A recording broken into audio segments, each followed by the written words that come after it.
Hey guys, Shane here with etrailer.com. Today I have a 2015 Jeep Grand Cherokee, and I'm going to be installing Roadmaster's Direct Connect base plate. Our base plate is going to be one of the 5 main components needed to flat tow our Jeep behind our motorhome. The other 4 are going to be our tow bar, our safety cables, our wiring, and our braking system. Base plate is designed to allow you to tow your vehicle behind your motorhome. It's going to be directly attached to the chassis of the vehicle, and it's going to give you a solid connection point for your tow bar. It's going to be a steel construction, black powder coat finish. It's going to stay looking nice for a really long time. It's going to have removable arms, so once we're done towing we can remove our arms and it's going to maintain a nice clean look on the front of the vehicle. To remove your arms, you're going to pull this ring, twist, and slide it out. This is going to be a spring-loaded pin. So to install it, you're going to just do it the opposite way. Push it until that pin collapses, twist it until it locks into place. To hook up our tow bar, we're going to take the large pin out. We're going to slide this inside our bracket. The hole in the pin, we're going to slide our pin through. We're going to line that hole up with the 2 holes here. We're going to take our clip, lock it into place. And repeat that on the other side. This base plate is going to work really well with Roadmaster's Nighthawk Tow Bar. This is one of my favorite tow bars. You can see it's going to have LED lights on the sides here. Everybody can see that you're towing a vehicle at night. 8,000 pound weight capacity, so it's going to be more than enough to tow your Jeep behind your motorhome. As far as the installation on our base plate, it's going to be pretty straightforward. Keep in mind you will have to remove your fascia, and it may require a little bit of trimming. Other than that, getting it installed, again, is pretty straightforward. Now that we've gone over some of the features, let's go ahead and walk through it together. To start our installation, we need to open our hood. We need to remove the pushpin fasteners that are on this plastic panel connected to our fascia. Trim panel tool, flathead screwdriver, just pry up the center.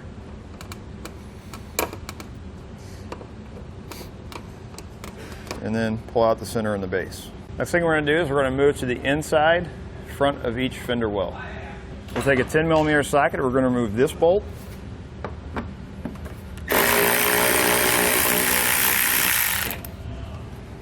We're going to take a small drill bit. You're going to have a rivet here and a rivet here where we need to drill out the center.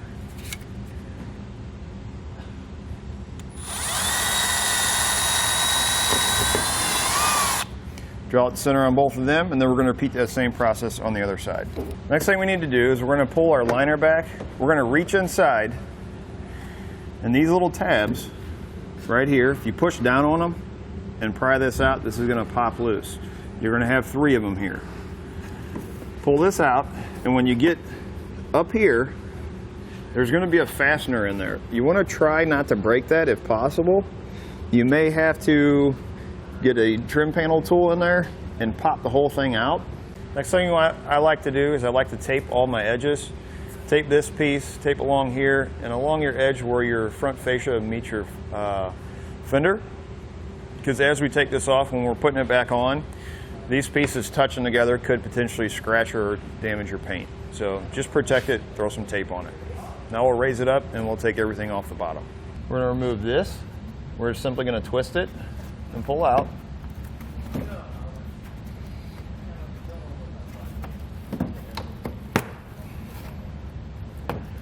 Take a 10mm socket, remove the bolt here.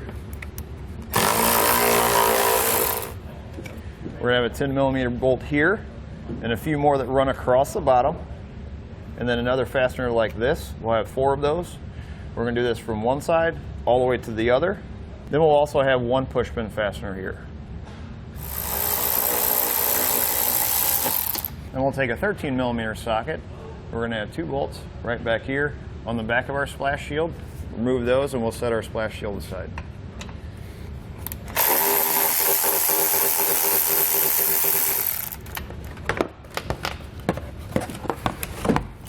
So now what we're going to do is we're going to start taking off our fascia. It's a good idea to have 2 people help you do it. If you don't, if you have a box or something like this, put it underneath your fascia so that as you're taking off one side, you can set your fascia on the box. You don't have to worry about it getting damaged. We're going to start on one corner and we're going to work our way to the center. What we need to do is push in on the fascia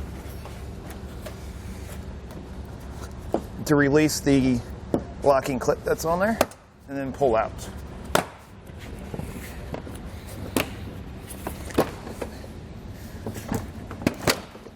You want to make sure, once you get it loose, don't just pull it off. In case there's any wiring or anything like that we need to undo. For instance, we have fog lights. We need to unclip these. We're going to push these two tabs out and separate them like that. Next thing you want to do, if you have the air deflector, you're going to have two 10mm bolts that hold it in place up here. You're going to need to remove those. We don't have it on this one, but we do have tow hooks. If you have tow hooks, you're going to take a 16mm socket. We're going to remove these two bolts, and then we're going to have one underneath holding the bracket on for the tow hook. On the back of the tow hook, there's going to be a 30mm nut we need to remove. If you can't get it off with your hand, you can use a wrench or a socket. Pull that out, and this is going to be our 16mm bolt that we have to remove for our tow hook bracket. And we're going to have a second one right here.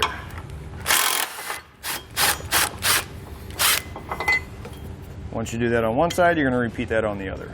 Next, we'll take a 13mm socket. We're going to remove this core support bolt here. We're going to take a zip tie that comes in our kit. We're going to run it around these two hoses, like that. We're going to leave a little bit, zip tie those together like that. We're going to take our other two zip ties, put them together. We're going to go through like this. Come back around.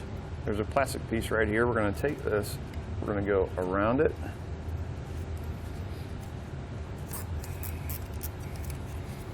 We're going to pull our zip ties together like this. And what this is going to do is this is going to keep these hoses from rubbing against our bracket that we're going to be installing here. We're going to take our bracket. You're going to make sure that the safety chain loop is through the outside. This is toward the center of the vehicle. We're going to line it up in place. We're going to take the bolt we just removed. We're going to make sure we're using red Loctite on all of our hardware that we're installing from here on out. We're going to reinstall it in the same hole that we just removed it from. Since we had tow hooks, you're going to have an extra pipe spacer and two extra bolts, or two extra pipe spacers and two extra bolts we're not going to be using, so those are going to be left over in your kit. The bolt that we removed from our tow hook, we're going to reinstall that right back up into the factory weld nut. Again, make sure you're using Loctite on all your hardware.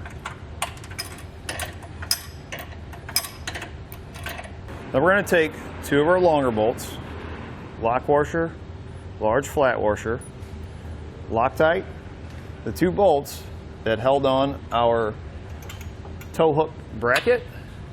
We're going to go through our base plate bracket here and thread them into the factory weld nuts in the frame rail.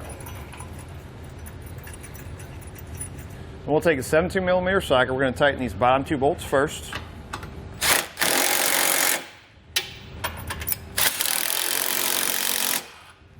And then we'll move to these two. We need to drill a 1/2-inch hole through this inside hole here, up through the bumper core. But what I'm going to do is I'm going to use my 1/2-inch bit to mark my spot so I know it's centered. Then I'm going to start with a small drill bit and work my way up to the 1/2-inch. It's going to save your drill bits and it's going to go a lot faster.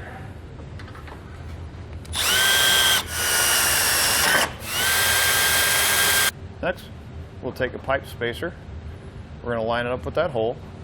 We're going to have a bracket. It's going to look like this. It'll fit just like that. We'll take our 1/2-inch bolt, lock washer, flat washer, Loctite. We're going to go up through, all the way up through the bumper core.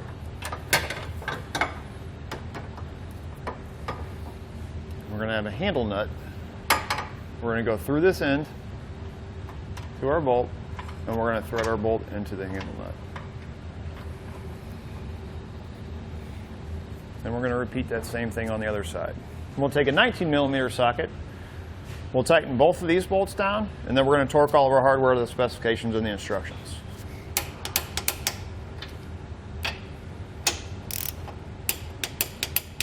The rods that are coming off our handle nuts, you can take them and break them off, you can cut them off. You kind of move them around like this. The metal there is going to heat up, and eventually these are going to break off.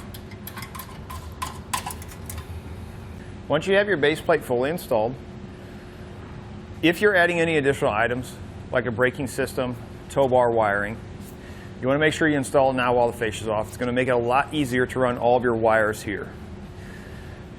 Keep in mind, different fascias may require a little bit different trimming. Since we had tow hooks, our opening for our tow hooks, our base plate's actually going to come through there, so we're not going to have to do trimming there, but we are going to have to trim for our wiring. So the honeycomb grill that runs across the front, we're going to have to trim a hole in that once we get it back on in that spot so we can get our wiring in place. Also, you're going to have a breakaway switch for your braking system. You're also going to have to trim for that. So once you get all that done, you're going to reinstall fascia in reverse order from the way you took it off.